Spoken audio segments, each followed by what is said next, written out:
আশুরায় 10ই মহরমে 61 হিজরিতে 61 হিজরির 10ই মহরম এই আশুরার দিনে নবী সাল্লাল্লাহু আলাইহি ওয়াসাল্লামের নাতি হুসাইন বিন আলী রাদিয়াল্লাহু তাআলা আনহু সপরিবারে নিহত হন কারবালা প্রান্তে। কারবালা প্রান্তে সপরিবারে নিহত হন। এই নিহত হয়েছিলেন, শাহাদত বরণ যে করেছিলেন তিনি সপরিবারে, তার এই শাহাদত বরণের পিছনে এই মূল দায়ী ছিল শিয়া সম্প্রদায়। শিয়ারা আগেই বলেছি এটা হলো ইসলামের ভিতরে ক্যান্সার। মুসলিম জাতির জীবনে এটা ভয়ানক ক্যান্সারের নাম হলো শিয়া। এই শিয়ারা তারা নবী সাল্লাল্লাহু আলাইহি সাল্লামের নাতি হুসাইন রাদিয়াল্লাহু তাআলা আনহুকে ডেকেছিলেন যে আসুন, আপনি ইরাকে আসুন, কারবালায় আসুন, আপনি কুফায় আসুন, এসে আপনার হাতে আমরা বায়াত করব, আপনাকে আমরা খলিফা বানাবো। ইয়াজিদ বিন মুয়াবিয়া তদানীন্তনকালের মুসলিম জাহানের খলিফা ছিলেন Yazid bin Muawiya. Yazid bin মুয়াবিয়ার হাতে আমরা বায়াত করি নাই, আমরা আপনার হাতে বায়াত করব, আপনি আসুন। অসংখ্য চিঠি পাঠালেন ইমাম হুসাইন রাদিয়াল্লাহু তাআলা আনহু। তিনি সেটাকে ঘটনাটা কি চেক করার জন্য তার চাচাতো ভাই মুসলিম বিন আকিলকে পাঠালেন। মুসলিম বিন আকিলকে তারা হত্যা করলো, আর মুসলিম বিন আকিলের নামে এটা বানামার চিঠি লেখে আবার পাঠিয়ে দিল যে হ্যাঁ, পরিস্থিতি ভালো আছে, আপনি চলে আসুন।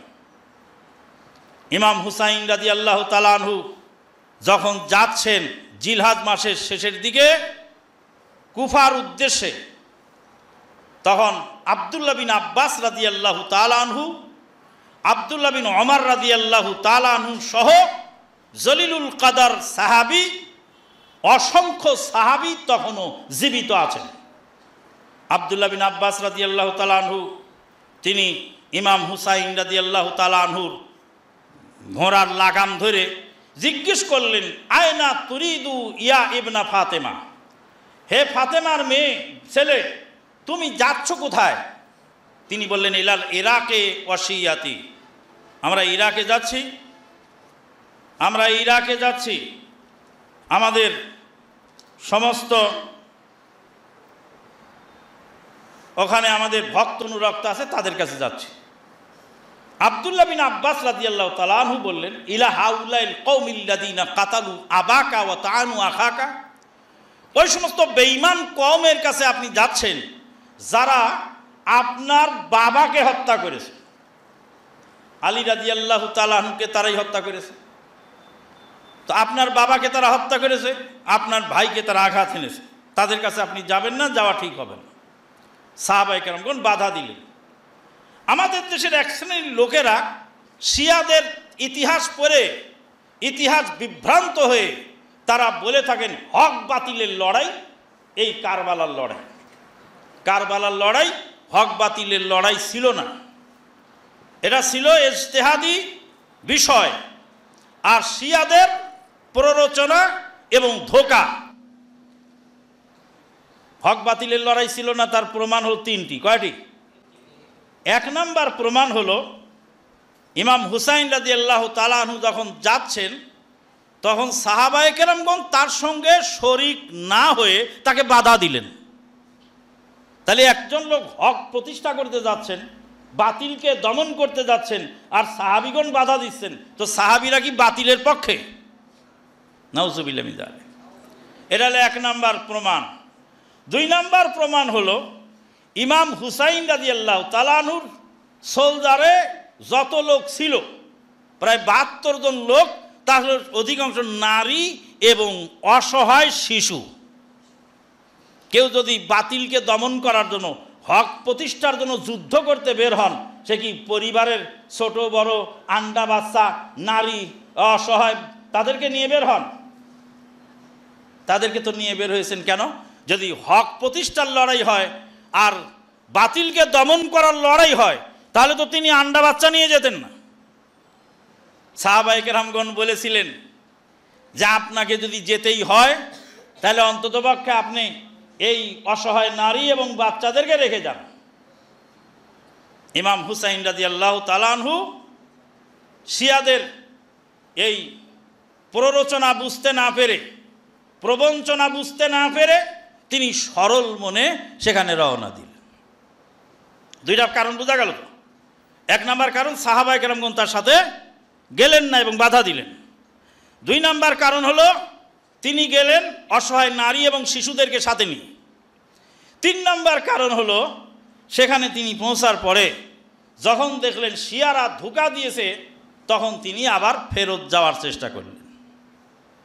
যে যুদ্ধের ময়দানে বাতিলকে দমন করার জন্য, হকের জন্য নামে, সে কি যুদ্ধের মাঠে আবার ফেরত আসতে চায়? ইমাম হুসাইন রাদিয়াল্লাহু তাআলা আনহু তিনটি প্রস্তাব রাখলেন উবাইদুল্লাহ বিন জিয়াদের কাছে। এক নম্বর প্রস্তাব, আমাকে মদিনায় ফেরত যাওয়ার সুযোগ দিন। আমি ধোঁকার মধ্যে পড়ে গেছি, আমি ভুল বুঝতে পেরেছি, আমাকে মদিনায় ফেরত যাওয়ার সুযোগ দিন। নতুবা সিরিয়ার সীমান্তবর্তী এলাকায় আমাকে চলে যাওয়ার অনুমতি দিন। নতুবা ইয়াজিদ বিন মুয়াবিয়ার সঙ্গে সরাসরি আমাকে দেখা করার সুযোগ দিন। তিনটা প্রস্তাব তিনি রাখলেন। ইমাম হুসাইন রাদিয়াল্লাহু তাআলা আনহু তিনিও জানতেন যে ইয়াজিদ বিন মুয়াবিয়া, তাকে যা খারাপ বলা হয় এত খারাপ তিনি না, তার সঙ্গে সরাসরি দেখা করলে অবশ্যই একটা ভালো সুরাহা পাওয়া যাবে। কিন্তু এই জালেম উবাইদুল্লাহ বিন জিয়াদ, সে তার কোনো প্রস্তাবকেই মানলেন না, সব প্রস্তাব নাকচ করে বলেন হয় আত্মসমর্পণ করো, না যুদ্ধের জন্য প্রস্তুত হও। যখন ইমাম হুসাইন রাদিয়াল্লাহু তাআলা আনহুকে সপরিবারে কারবালা প্রান্তে শহীদ করা হচ্ছে, তখন এই বেঈমান শিয়ারা ঘরের দরজা কপাট বন্ধ করে তারা বসে তামাশা দেখছিল, তারা একটাও সামনে আগায় আসেনি। এরা বেঈমান, এরা ইহুদিদের পোষ্যপুত্র, এরা ইহুদিদের পাঁচাটা গোলাম, এরা মুসলমান জাতির জন্য ক্যান্সার। কয়েকদিন আগে ঢাকা ইউনিভার্সিটিতে একটা অনুষ্ঠান হয়ে গেল, তার নাম গাদিরে খুম। গাদিরে খুম উদযাপন করল। গাদিরে খুম উদযাপন করছে ঢাকা ইউনিভার্সিটিতে। এই শিয়াদের চক্রান্ত ইউনিভার্সিটির এই কোমলমতি ছাত্রদের ভিতরেও মগজ ধুলাই করে আস্তে আস্তে ঢুকানো হচ্ছে। গাদিরে খুম উদযাপনের মাধ্যমে তারা প্রমাণ করতে চাইল যে এই তিনজন খলিফা তারা কেউ নন, খেলাফতের দায়িত্ব ছিল আলী রাদিয়াল্লাহু তাআলা আনহু। সম্মানিত উপস্থিতি, আলী রাদিয়াল্লাহু তাআলা আনহু খেলাফতের দায়িত্বপ্রাপ্ত। তাহলে আবু বকর সিদ্দিক, ওমরে ফারুক রাদিয়াল্লাহু তাআলা আনহু, ওসমান ইবনে আফফান রাদিয়াল্লাহু তাআলা আনহু, তারা কারা? তাদেরকে গালাগালি করা, তাদেরকে বেঈমান বলা, এ হলো এই শিয়াদের কাজ। শিয়ারা সাহাবীদেরকে গালাগালি করে, সাহাবীদেরকে গালাগালি করে। শুধু তাই নয়, মা আয়েশা সিদ্দিকা রাদিয়াল্লাহু তাআলা আনহাকে চরিত্রহীনা বলে গালি দেয় এবং বুরিনি সাগি বেঁধে রেখে তাকে মারতে থাকে আর বলে আবু বকরের মেয়ে আয়েশাকে আমরা পিটছি। এরা মুসলমান যদি হয়, এদেরকে তারা মুসলমান মনে করে, তারা মুসলিম থাকতে পারে না। আমাদের বাংলাদেশের এক ভাইরাল বক্তা ভাইরাস হয়ে গেছে। এখন বক্তা হয়েছিল আগে কি ভাইরাল, এখন হয়েছে কি ভাইরাস। এই মিথ্যাবাদী বক্তা সে বলেছিল শিয়ারা আমাদের ভাই, সুন্নিরা আমাদের ভাই, যত মুসলমান আছে সব আমাদের ভাই। বলে আল্লাহর নবীর স্ত্রীকে চরিত্রহীনা বলে যারা গালি দেয় তারা তোমার মতো বেহুদার ভাই হতে পারে, আমাদের ভাই নয়। ওই জন্য পাকিস্তানিরা বলে শিয়া কাফের, কাফের কাফের, শিয়া কাফের, জো না মানে ও ভি কাফের। কাফের কাফের, কাদিয়ানি কাফের, জো না মানে ও ভি কাফের। পাকিস্তানিদের স্লোগান কাফের কাফের, কাদিয়ানি কাফের, জো না মানে ও ভি কাফের। কাদিয়ানিকে যে কাফের মনে করে না সেও কাফের, শিয়াকে যে কাফের মনে করে না সেও কাফের। তবে শিয়াদের সব শিয়া সমান নয়, শিয়াদের 12টা স্তর আছে। সবচেয়ে আকরাব ইলাল হক যারা, তাদেরকে বলে জাইদিয়া। আর যারা আকরাব ইলাল বাতিল, বাতিলের কাছাকাছি, তারা হলো ইসনা আশারিয়া। তো যাই হোক, এসব শিয়াদের আকীদা সাহাবীদেরকে গালিগালাজ করা। রাসূলুল্লাহ সাল্লাল্লাহু আলাইহি সাল্লাম বলেন, লা তাসুব্বু আসহাবি ওয়াল্লাযী নাফসি বিয়াদিহি লাউ আনফাকা আহাদুকুম মিসলা উহুদিন যাহাবা মা বালাগা মুদ্দা আহাদিহিম ওয়ালা নাসিফাহু। তোমরা আমার সাহাবীদেরকে গালি দিও না। জেনে রাখো হে আমার উম্মতেরা, তোমাদের পরবর্তীতে যারা আসবে তাদের মধ্যেকার কেউ যদি উহুদ পাহাড় পরিমাণ স্বর্ণ আল্লাহর রাস্তায় দান করে, রাসূলুল্লাহ সাল্লাল্লাহু আলাইহি সাল্লামের সাহাবীদের এক মুদ খাদ্যদ্রব্য, এক মুদ বলা হয় এক অঞ্জলি, দুই অঞ্জলি খাদ্যকে বলা হয় এক মুদ। মা বালাগা মুদ্দা হাদিহিম ওয়ালা নাসিফাহু, তাদের এক মুদ খাদ্যের সমতুল্য অথবা এক মুদের অর্ধেক, আধা মুদ খাদ্যের সমতুল্য দান করে সাহাবীগণ যত নেকি পেয়েছেন, পরবর্তীতে যারা আসবে উহুদ পাহাড় পরিমাণ স্বর্ণ দান করেও সেই পরিমাণ নেকি পাবে না। সম্মানিত উপস্থিতি, মাননীয় দর্শক শ্রোতা দূরেও কাছে যারা আমাদের এই আলোচনা শুনছেন, তারা মনোযোগ দিয়ে শোনেন। শিয়াদের কর্মকাণ্ডের মধ্যে ইমাম হুসাইন রাদিয়াল্লাহু তাআলা মৃত্যুবার্ষিকী পালন করা। আরে বেটা, হাই হোসেন করিস তো হাই আবু বকর বলিস না কেন? উম্মতের শ্রেষ্ঠ ব্যক্তি তো আবু বকর সিদ্দিক। হুসাইন রাদিয়াল্লাহু তাআলাকে আমি ভালোবাসি, কিন্তু সিদ্দিক আকবরের চেয়ে বেশি ভালোবাসি না। আল্লাহ নবী বলছেন উম্মতের শ্রেষ্ঠ ব্যক্তি কে? আবু বকর সিদ্দিক। তারপরে ওমরে ফারুক রাদিয়াল্লাহু তাআলা, আবু বকর সিদ্দিক রাদিয়াল্লাহু তাআলা ইন্তেকাল করেছেন, ফারুকে আজম শহীদ হয়েছেন, ওসমান ইবনে আফফান রাদিয়াল্লাহু তাআলা শহীদ হয়েছেন। তো ওসমান রাদিয়াল্লাহু তাআলা যেদিন শহীদ হয়েছে সেদিন রাস্তায় রাস্তায় দাঁড়িয়ে এ কথা বলে, হাই উসমান, হাই উসমান, হাই উমর, হাই ওমর। অসংখ্য সাহাবী হাই হামজা, হাই হামজা, হাই মুসাব বিন উমায়ের, হাই মুসাব বিন উমায়ের। এসব সাহাবীদের নামে মাতম করো না। তাহলে তোমার মতলবটা কি? মতলবটা হলো নবীর পরিবারের প্রতি বেশি ভালোবাসা দেখিয়ে মুসলিম জাতিকে বিভ্রান্ত করা। জেনে রাখা ভালো, 3 দিনের বেশি শোক পালন করা যায় না। এই জন্য মৃত্যুবার্ষিকী আমরা পালন করি না। স্বামী যদি মারা যায়, স্ত্রী 4 মাস 10 দিন শোক পালন করবে, এটা শরীয়তের বিধান। 2 নাম্বার, মাতম করা। 3 নাম্বার, মরসিয়া গাওয়া, শোক মরসিয়া যেটা গায়, শোক গাথা। 4 নাম্বার হলো তাজিয়া, এই যে কবর নিয়ে রাস্তায় রাস্তায় ঘুরে বেড়ায়, ইমানকে লস্কর, হাই হোসেন, হাই হোসেন। আরও সব গান আমরা ছোটকালে শুনতাম। ওরে যারে জোড়া কবুতর মা ফাতেমা কান্দে কয়, আজ বুঝি কারবালার আগুন লেগেছে মোর কলিজায়। আল্লাহ বলেন, ও জিবরিল বাতাস করো ফাতেমার গায়ে, পুত্র শোকে জ্বলছে আগুন, বাতাসে কি ঠান্ডা হয়। কত বড় শয়তানি এই গানের মধ্যে। উড়ে যারে জোড়া কবুতর মা ফাতেমা কান্দে কয়, আজ বুঝি কারবালার আগুন লেগেছে মোর কলিজায়। ফাতেমা রাদিয়াল্লাহু তাআলা আনহা ইন্তেকাল করলেন 11 হিজরিতে। আর এই ঘটনা ঘটছে কারবালার কত হিজরি? 61 হিজরি। কত বছর পরে? 50 বছর পরে ফাতেমা রাদিয়াল্লাহু তাআলা আনহার ছেলে ইমাম হুসাইন রাদিয়াল্লাহু তাআলা কারবালার ময়দানে শহীদ হলো। না মা ফাতেমা কান্দে কয়। তো মা ফাতেমা কাঁদলেন। প্রথম তো ফাতেমা রাদিয়াল্লাহু তাআলা আনহা তো আমাদের মা নন, ফাতেমার মা হলেন মা খাদিজা, আল্লাহর নবীর স্ত্রী আমাদের মা। আল্লাহর নবীর মেয়ে তো আমাদের মা নন, আল্লাহর নবীর স্ত্রী আমাদের কি? মা। তো আল্লাহর নবীর মেয়ে কি আমাদের মা? তো মা ফাতেমা কোত্থেকে এলো? শিয়ারা আলী রাদিয়াল্লাহু তাআলাকে নবী মানে, এই জন্য তাদের নবীর স্ত্রীকে ফাতেমা রাদিয়াল্লাহু তাআলা আনহা, ওই জন্য ওরা শিয়ারা ফাতেমা রাদিয়াল্লাহু তাআলা আনহাকে মা ফাতেমা বলে। তা আমরা ওখান থেকে এই ভেজাল সিলেবাস শিখে আমরাও মা ফাতেমা বলে যাচ্ছি। মা ফাতেমা কেন দেখয়, আজ বুঝি কারবালার আগুন লেগেছে মোর কলিজায়। আল্লাহ বলেন, ও জিবরিল বাতাস করো ফাতেমার গায়ে, পুত্র শোকে জ্বলছে আগুন, বাতাসে কি ঠান্ডা হয়? নাউজুবিল্লাহ।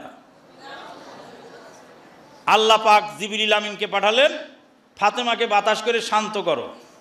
তো ফাতেমাকে বাতাস করে শান্ত করার জন্য জিবরিল আমিনকে পাঠালেন। তো মালাকুল মউতকে নিষেধ করে দিলেই তো হতো যে ফাতেমার বেটার জান কবজ করিস না। তার মানে আল্লাহ এক ফেরেশতারে পাঠালেন জান কবজ করতে, আর আরেক ফেরেশতারে পাঠালেন কি করতে? নাউজুবিল্লাহ মিন যালিক। এটা আল্লাহর উপরে অপবাদ। তুমি হাকিম হইয়া হুকুম করো, পুলিশ হইয়া ধরো, সর্প হইয়া দংশন করো, উজা হইয়া ঝাড়ো। এই যে শয়তানি কথা, এই শয়তানি কথাই এখানে প্রকাশ পাচ্ছে। সম্মানিত উপস্থিতি, শিয়াদের প্রভাবে প্রভাবিত হয়ে আমরা আমাদের নামের শেষে আলী শব্দ ব্যবহার করে থাকি। শাহজাহান আলী, এনায়েত আলী, বেলায়েত আলী, রহমত আলী, বরকত আলী, কেরামত আলী। নামের শেষে কি আছে? আলী। নামের শেষে আবু বকর। বেলায়েত আলী না বলে কেউ কি বলে বেলায়েত আবু বকর, বেলায়েত উসমান, বেলায়েত আলী, এনায়েত আলী, রহমত আলী, হজরত আলী, বরকত আলী। শিয়ারা পাক পাঞ্জাতনে বিশ্বাসী। পাক পাঞ্জাতন, পাক মানে পবিত্র, পাঞ্জা মানে পাঁচ, তন মানে ব্যক্তি, পাঁচজন পবিত্র ব্যক্তি। মুহাম্মদুর রাসূলুল্লাহ সাল্লাল্লাহু আলাইহি সাল্লাম, আলী রাদিয়াল্লাহু তাআলা আনহু, ফাতেমা রাদিয়াল্লাহু তাআলা আনহা, হাসান রাদিয়াল্লাহু তাআলা আনহু, হুসাইন রাদিয়াল্লাহু তাআলা। এর হলো পাক পাঞ্জাতন। এই পাক পাঞ্জাতনের নামের উপরে 5 কলি টুপি আছে। দেখবেন 5 কলি টুপির উপর 5 জনের নাম 5 কোণায় লেখা আছে। এটাই আমাদের দেশের এক ভণ্ড পীরেরা 5 কলি টুপি বানায়, বলছে ইসলামের 5 বেনা, ইসলামের 5টা রোকন, এই জন্য 5 কলি টুপি। 5 কলি টুপি যদি 5 রোকনের কারণে হয়, তো ইমানের রোকন 6টা, তো 6 কলির টুপি কোথায় গেল? ইমান বাদ দিয়ে কি ইসলাম? ইসলামের 5 রোকন আর ইমানের কয় রোকন? 11। দুইটা মিলে কথা হলো, তে 11 কলির টুপি কই? ইসলামের 5 রোকন কি সবার জন্য প্রযোজ্য? হজ আর যাকাত এরা ধনীর জন্য, তবে এটা ধনীর জন্য 5 কলি বানা আর গরিবের জন্য 3 কলি বানা, তা মানুষ নাকি? সব ভণ্ডামি জাতির সামনে উন্মোচিত হয়েছে। আলহামদুলিল্লাহ। সম্মানিত উপস্থিতি, সাহাবায়ে কেরামদেরকে, তাবি নিজামকে গালিগালাজ করা, বিভিন্ন অনুষ্ঠান পালন করা, কারবালার ঘটনাকে হক বাতিলের লড়াই মনে করা, হুসাইনের মাথা পৃথিবীর 6টি দেশে প্রেরণ করা হয়েছে, এই সমস্ত আকীদা পোষণ করা, এগুলি সব শিয়াদের থেকে এসেছে। শিয়ারা যেমন কথা কথা ইয়া আলী, আমরাও অনেক সময় ভারী কোনো জিনিস উঠানোর সময় বলি ইয়া আলী। তারা ইয়া আলী, আলীকে তারা ইলাহ হিসাবে মানে, যার ফলে এক শ্রেণী শিয়া এবং খারেজি যারা আলী রাদিয়াল্লাহু তাআলা আনহুকে ইলাহ হিসাবে মানে, যার ফলশ্রুতিতে ভারী কোনো জিনিস উঠাতে হলে ইয়া আল্লাহ না বলি ইয়া আলী। তারপরে তুফাজ্জল হুসাইন, মুফাজ্জল হুসাইন, কামরুল হুসাইন, শামসুল হুসাইন, আবুল হুসাইন, এই যে হুসাইন নাম। আবার আছে হাসান, সজল হাসান, কাজল হাসান, কামরুল হাসান, শামসুল হাসান। তো এই যে নামের সঙ্গে আলী, হাসান আর হুসাইন, এগুলি শিয়া থেকে আসছে, সেখান থেকেই আমরা এগুলি ব্যবহার করছি। সম্মানিত উপস্থিতি, শিয়াদের সেই চক্রান্ত থেকে আমাদেরকে সজাগ থাকতে হবে। আমাদের একটা প্রশ্ন আসছে, প্রশ্নটা হলো যে ইরানের নারীদেরকে হিজাব নিয়ন্ত্রণের নৈতিকতা পুলিশ নৈতিকতা পুলিশ 2022 সালের সেপ্টেম্বরে একজন মহিলাকে আটক করেছিল হিজাব না পরার কারণে। মহিলাটি মারা যায়, পুলিশি নিয়ন্ত্রণে মারা যায়। তারপরে আন্দোলন শুরু হয়েছিল। 2000 সেপ্টেম্বর থেকে এবছরের শুরু পর্যন্ত সেই আন্দোলনের মুখে নৈতিকতা পুলিশ অফ ছিল। তারপরে আবার নতুন করে নৈতিকতা পুলিশ আবার তাদের কার্যক্রম চালাচ্ছে। প্রায় 20,000 লোককে তারা পর্দাহীনভাবে চলার কারণে আটক করেছে। এখন প্রশ্ন হলো, কেউ যদি পর্দা না করে তাহলে এই রাষ্ট্রের কি দায়িত্ব জোর করে তাকে পর্দা পরানো? এটা হলো প্রশ্ন। এই প্রশ্নের উত্তর হলো, কেউ যদি বাড়ির মধ্যে, ঘরের মধ্যে, নিজস্ব এলাকায়, নিজস্ব আঙ্গিনায় ল্যাংটা হয়ে থাকে, উলঙ্গ হয়ে ঘুরে ফেরে, সেটা তার পার্সোনাল ব্যাপার। কেউ যদি বাড়ির মধ্যে ল্যাংটা হয়ে শুয়ে থাকে, সরকারের দায়িত্ব নাই সেখানে সিসিটিভি ক্যামেরা লাগানো বা সরকারের গোয়েন্দা তার বাড়ির ভিতরে দিয়ে তাকে শাসন করা। কিন্তু রাস্তায় বের হতে হলে অবশ্যই শালীন পোশাক পরে বের হতে হবে, অবশ্যই পর্দা নিয়ে বের হতে হবে। বেপর্দায় রাস্তায় বের হয়ে পরিবেশ নষ্ট করার অধিকার কারো নেই। তারা যদিও শিয়া কিন্তু তাদের এই কাজটা ইসলাম সমর্থন করে। কাজেই তার যেটুকু ভালো বা সমর্থনযোগ্য সেটুকু আমরা সমর্থন করব, সমস্যা নেই ইনশাআল্লাহ। আর একটা প্রশ্ন আছে, সৌদি আরবের সাথে বাংলাদেশে ঈদ পালন বিস্তারিত বলবেন। এ তো অনেক পুরাতন কথা। শায়েখ আব্দুর রাজ্জাক বিন ইউসুফ সাহেবকে দিনাজপুরে একটা প্রশ্ন দিয়েছিল, দিয়ে বলছে যে ফরজ সালাতের পরে সম্মিলিত মোনাজাত কি সুন্নত না বেদাত?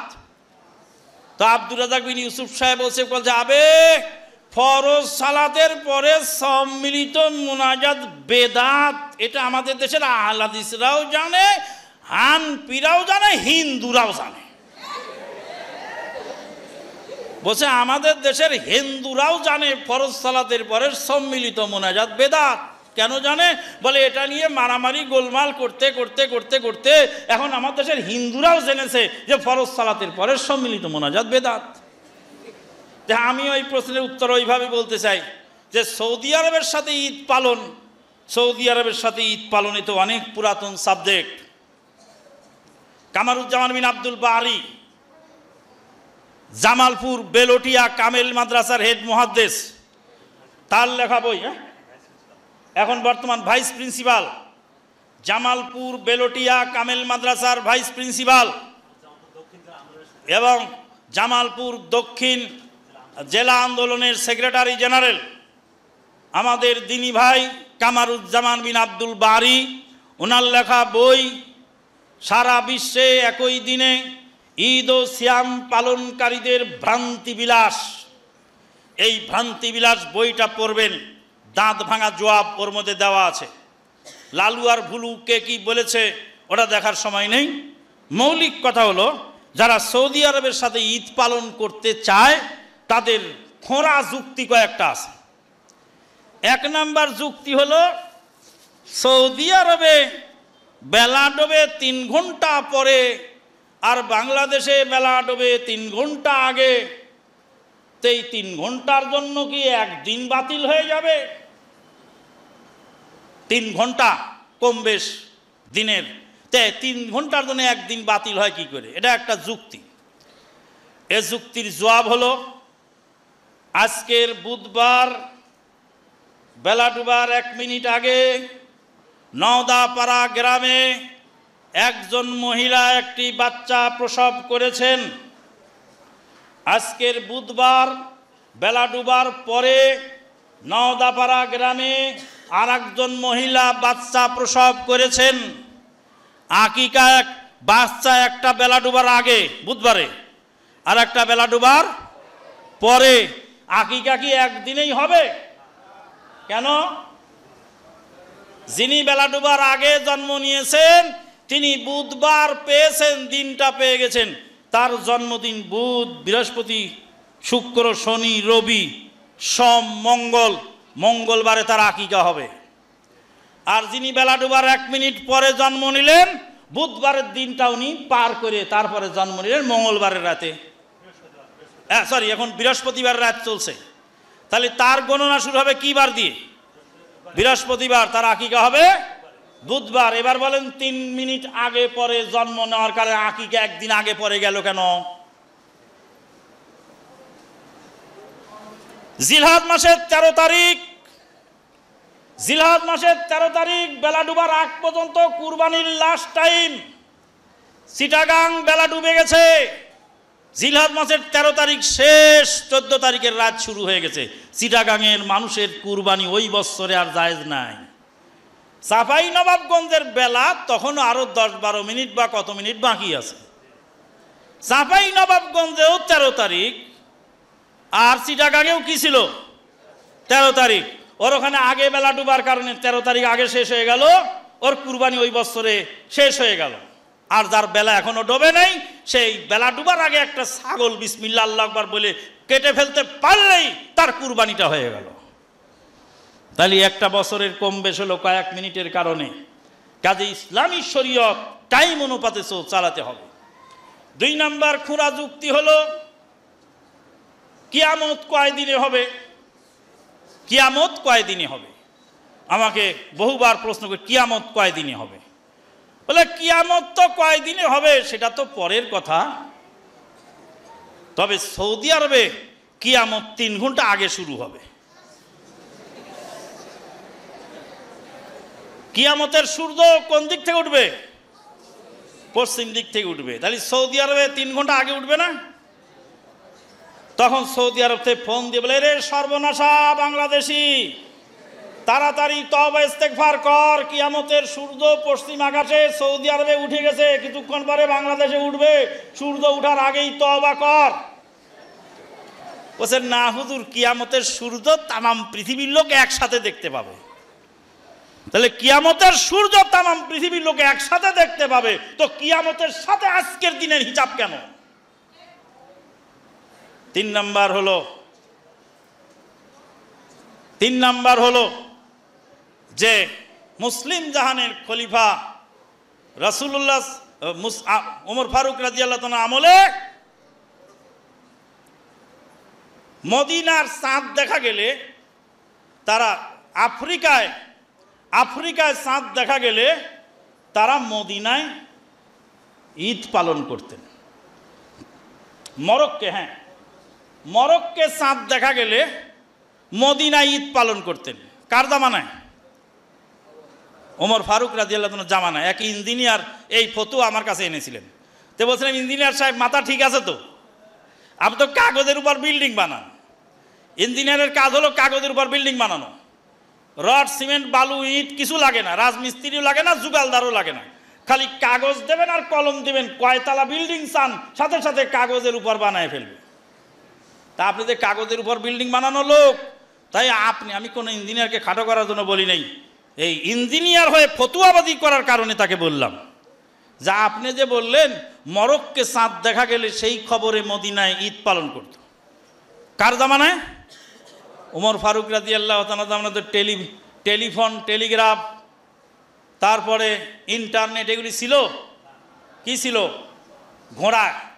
তো মরক্কে চাঁদ দেখে যদি কেউ মদিনায় খবর পাঠায় ঘোড়া দিয়ে, তাহলে মরক্কো হলো আফ্রিকার সর্বপশ্চিম প্রান্তে।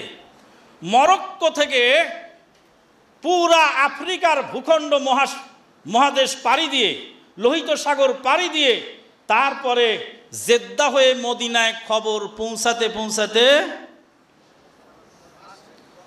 রমাদান শেষ হবে, শাওয়াল শেষ হবে, জুলকাদা জুলহিজ্জা শেষ হবে, রমাদানের ঈদের খবর মরক্কো থেকে মদিনায় আসতে আসতে কুরবানির ঈদের আগে খবর পৌঁছবে। তো কোন আক্কেলে আপনি বলেন মরক্কের খবরে মদিনায় সিয়াম পালন করতেন? কে শিখিয়েছে আপনাকে বুদ্ধি?